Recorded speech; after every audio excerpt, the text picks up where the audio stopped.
ಹಾಗೆ ಕನ್ನಡಿಗರು ಯುಗಾದಿ ಅಂದರೆ ಹೋಳಿಗೆ ಇಲ್ಲದೆ ಪೂರ್ಣ ಆಗಲ್ಲ. ಬಿಸಿ ಬಿಸಿ ಬಿಸಿ ಬೇಳೆ ಒಬ್ಬಟ್ಟು ಅಥವಾ ಕಾಯಿ ಒಬ್ಬಟ್ಟು, ಅದರ ಮೇಲೆ ತುಪ್ಪ ನೆನೆಸ್ಕೊಂಡ್ರೆ ಬಾಯಲ್ಲಿ ನೀರು ಬರುತ್ತೆ ಅಲ್ವಾ.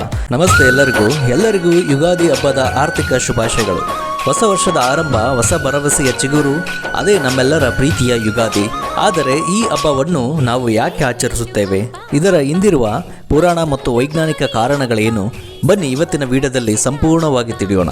ಇವತ್ತಾರೆಲ್ಲ ಹೊಸದಾಗಿ ಚಾನಲ್ಗೆ ವಿಸಿಟ್ ಮಾಡ್ತಾ ಇದ್ದೀರಿ, ಸಬ್ಸ್ಕ್ರೈಬ್ ಮಾಡ್ಕೊಳ್ಳಿ, ಬೆಲ್ ಐಕನ್ ಪ್ರೆಸ್ ಮಾಡಿ. ಯುಗಾದಿ ಪದದ ಅರ್ಥವೇನು? ಯುಗಾದಿ ಎಂಬ ಪದವು ಸಂಸ್ಕೃತದ ಯುಗ ಮತ್ತು ಆದಿ ಎಂಬ ಎರಡು ಪದಗಳಿಂದ ಬಂದಿದೆ. ಯುಗ ಎಂದರೆ ಕಾಲ, ಆದಿ ಎಂದರೆ ಆರಂಭ, ಅಂದರೆ ಹೊಸ ಕಾಲದ ಆರಂಭ ಎಂದರ್ಥ. ಹಿಂದೂ ಪಂಚಾಂಗದ ಪ್ರಕಾರ ಚೈತ್ರ ಮಾಸದ ಮೊದಲ ದಿನವೇ ಈ ಹಬ್ಬ ಬರುತ್ತದೆ.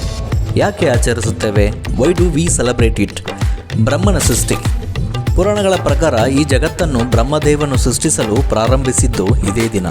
ಹಾಗಾಗಿ ಇದು ಸೃಷ್ಟಿಯ ಹುಟ್ಟುಹಬ್ಬ ಅಂತ ಕರೀತಾರೆ. ಹಾಗೆ ಶ್ರೀರಾಮನ ಪಟ್ಟಾಭಿಷೇಕ. ವನವಾಸ ಮುಗಿಸಿ ಬಂದ ಶ್ರೀರಾಮನಿಗೆ ಅಯೋಧ್ಯೆಯಲ್ಲಿ ಪಟ್ಟಾಭಿಷೇಕ ನಡೆದಿದ್ದು ಇದೇ ಶುಭ ದಿನದಂದು ಅಂತ ಹೇಳ್ತಾರೆ. ವೈಜ್ಞಾನಿಕ ಮತ್ತು ನೈಸರ್ಗಿಕದ ಮಹತ್ವ ನೋಡೋದಾದರೆ ಋತುಮಾನದ ಬದಲಾವಣೆ, ವಸಂತ ಋತುವಿನ ಆಗಮನದ ಕಾಲವಿದು. ಮರಗಿಡಗಳು ಹಳೆಯ ಎಲೆ ಉದುರಿಸಿ ಹೊಸ ಚಿಗುರು ಪಡೆಯುತ್ತವೆ. ಪ್ರಕೃತಿಯ ಹೊಸ ಬಟ್ಟೆ ತೊಟ್ಟಂತೆ ಕಂಗೊಳಿಸುತ್ತದೆ. ಹವಾಮಾನ. ಈ ಸಮಯದಲ್ಲಿ ಹವಾಮಾನವು ಸಮತೋಲನದಲ್ಲಿರುತ್ತದೆ. ತುಂಬ ಚಳಿ ಅಥವಾ ತುಂಬ ಬಿಸಿ ಇರುವುದಿಲ್ಲ. ಇದು ಹೊಸ ಕೆಲಸಗಳನ್ನು ಆರಂಭಿಸಲು ಸೂಕ್ತ ಸಮಯ. ಬೇವು ಬೆಲ್ಲದ ಸಂದೇಶ. ಯುಗಾದಿಯ ವಿಶೇಷವೇ ಬೇವು ಬೆಲ್ಲ. ಇದು ಕೇವಲ ಪ್ರಸಾದವಲ್ಲ, ಜೀವನದ ದೊಡ್ಡ ಪಾಠ. ಬೇವು ಅಂದರೆ ಕಹಿ, ನಮ್ಮ ಜೀವನದಲ್ಲಿರೋಂಥ ಕಷ್ಟಗಳು. ಬೆಲ್ಲ ಎಂದರೆ ಸಿಹಿ, ಜೀವನದಲ್ಲಿರೋಂಥ ಸುಖಗಳು. ಜೀವನದಲ್ಲಿ ಸುಖ ದುಃಖ ಎರಡನ್ನೂ ಸಮನಾಗಿ ಸ್ವೀಕರಿಸಬೇಕು ಎಂಬ ಗಹನವಾದ ಸಂದೇಶವನ್ನು ಇದು ನೀಡುತ್ತದೆ. ಹಬ್ಬದ ಆಚರಣೆ ಕ್ರಮ. ಮನೆಯನ್ನು ಶುಚಿಗೊಳಿಸುವುದು. ಹೊಸ ಚೈತನ್ಯಕ್ಕಾಗಿ ಮನೆಯನ್ನು ಸುಣ್ಣ ಬಣ್ಣ ಹಚ್ಚುತ್ತಾರೆ. ಹಾಗೆ ಬಾಗಿಲಿಗೆ ಮಾವಿನ ಎಲೆ ಮತ್ತು ಬೇವಿನ ಎಲೆಯ ತೋರಣ ಕಟ್ಟಿ ಪೂಜೆಯನ್ನು ಮಾಡುತ್ತಾರೆ. ಪಂಚಾಂಗ ಶ್ರವಣದಲ್ಲಿ ಹೇಳುವ ಪ್ರಕಾರ ಆ ವರ್ಷದ ಮಳೆ, ಬೆಳೆ ಮತ್ತು ರಾಶಿ ಭವಿಷ್ಯವನ್ನು ಕೇಳುವುದು ಒಂದು ಪದ್ಧತಿ. ಈಗ ಯುಗಾದಿ ಎನ್ನುವುದು ಬರೀ ಹಬ್ಬವಲ್ಲ, ಅದು ಹೊಸತನದ ಸಂಕೇತ. ಕಹಿಯನ್ನು ಮರೆತು ಸಿಹಿಯನ್ನು ಹಂಚುತ್ತಾ ಮುನ್ನಡೆಯೋಣ.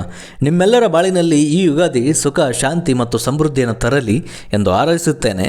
ಹಾಗೆ ಪಂಚಾಂಗ ಶ್ರವಣದ ಮಹತ್ವ ಬಗ್ಗೆ ತಿಳ್ಕೊಳೋದಾದರೆ, ಅಂದು ಪಂಚಾಂಗ ಶ್ರವಣ ಮಾಡುವುದು ಒಂದು ದೊಡ್ಡ ಸಂಪ್ರದಾಯ. ಏನಿದು ಪಂಚಾಂಗ ಶ್ರವಣ ಅಂತ ನೋಡೋದಾದರೆ, ಹೊಸ ವರ್ಷ ನಮಗೆ ಏನು ತಂದಿದೆ, ನಮ್ಮ ಅದೃಷ್ಟ ಹೇಗಿದೆ ಎಂದು ತಿಳಿಯುವ ಕುತೂಹಲವೇ ಪಂಚಾಂಗ ಶ್ರವಣ. ಇದು ನಮಗೆ ಮಾನಸಿಕವಾಗಿ ಸಿದ್ಧರಾಗಲು ಸಹಾಯ ಮಾಡುತ್ತದೆ. ಧಾರ್ಮಿಕ ಹಿನ್ನೆಲೆ. ಯುಧಿಷ್ಠಿರ ಶಕ ಅಂತ ಕರೀತಾರೆ. ಮಹಾಭಾರತದ ಯುದ್ಧದ ನಂತರ ಧರ್ಮರಾಯ ಯುಧಿಷ್ಠಿರ ಪಟ್ಟಾಭಿಷೇಕ ಮಾಡಿಕೊಂಡಿದ್ದು ಇದೇ ದಿನ ಅಂತ ಎನ್ನಲಾಗುತ್ತದೆ. ಅಂದಿನಿಂದ ಯುಧಿಷ್ಠಿರ ಶಕ ಆರಂಭವಾಯಿತು ಎಂಬ ನಂಬಿಕೆ ಕೂಡ ಇದೆ.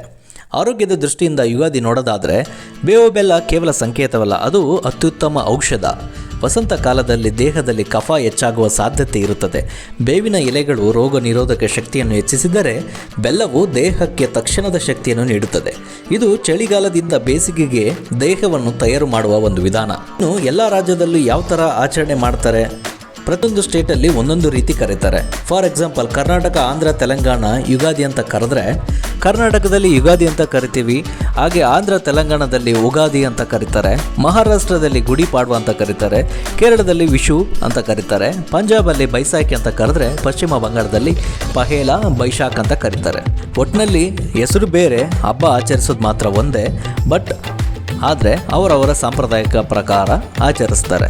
ಒಟ್ಟಿನಲ್ಲಿ ಯುಗಾದಿ ಹಬ್ಬ ಏನಂತ ಹೇಳಿದ್ರೆ, ಮನೆಯಲ್ಲಿ ವಿಶೇಷ ತರೋದ್ರ ಜೊತೆಗೆ ಎಲ್ಲರ ಮುಖದಲ್ಲೂ ಸಂತೋಷ ತರುತ್ತೆ. ನಮ್ಮ ಯುಗಾದಿ ಹಬ್ಬ ನಮಗೆ ನೆನಪಿಸೋದು ಒಂದೇ, ಹಬ್ಬದ ವಾತಾವರಣ. ಮನೆ ಒಳಗಡೆ ಹೊರಗಡೆ ಎಲ್ಲೋದ್ರೂ ಜನಗಳು, ಮಕ್ಕಳಿಂದ ಹಿಡಿದು ದೊಡ್ಡವರೆಲ್ಲ ಹೊಸ ಬಟ್ಟೆ ಹಾಕ್ಕೊಂಡು ಪೂಜೆ ಎಲ್ಲ ಮಾಡಿಕೊಂಡು ಸಿಹಿ ಅಡುಗೆ ಮಾಡಿಕೊಂಡು ಒಟ್ಟಾಗಿ ಊಟ ಮಾಡೋದ್ರಲ್ಲಿ ಇರೋವಂಥ ಮಜಾ ಬೇರೆಲ್ಲೂ ಇಲ್ಲ. ಮನೆಯೇ ಮಂತ್ರಾಲಯ ಅನ್ನೋ ರೀತಿ ನಮಗೆ ಭಾಸವಾಗುತ್ತದೆ. ನಿಮಗೆ ಚೈಲ್ಡ್ಹುಡ್ಡಲ್ಲಿ ಮರೆಯಲಾರದಂಥ ಒಂದು ನೆನಪಿದ್ರೆ ಕಾಮೆಂಟಲ್ಲಿ ತಿಳಿಸಿ. ಹಬ್ಬದ ಅಡುಗೆ ವಿಶೇಷ ನೋಡೋದಾದರೆ, ಹಬ್ಬ ಅಂದ್ರೇ ಅಡುಗೆ, ತೊಡುಗೆ, ಹಾಗೆ ಸಮಾರಂಭ, ಸಂಭ್ರಮ.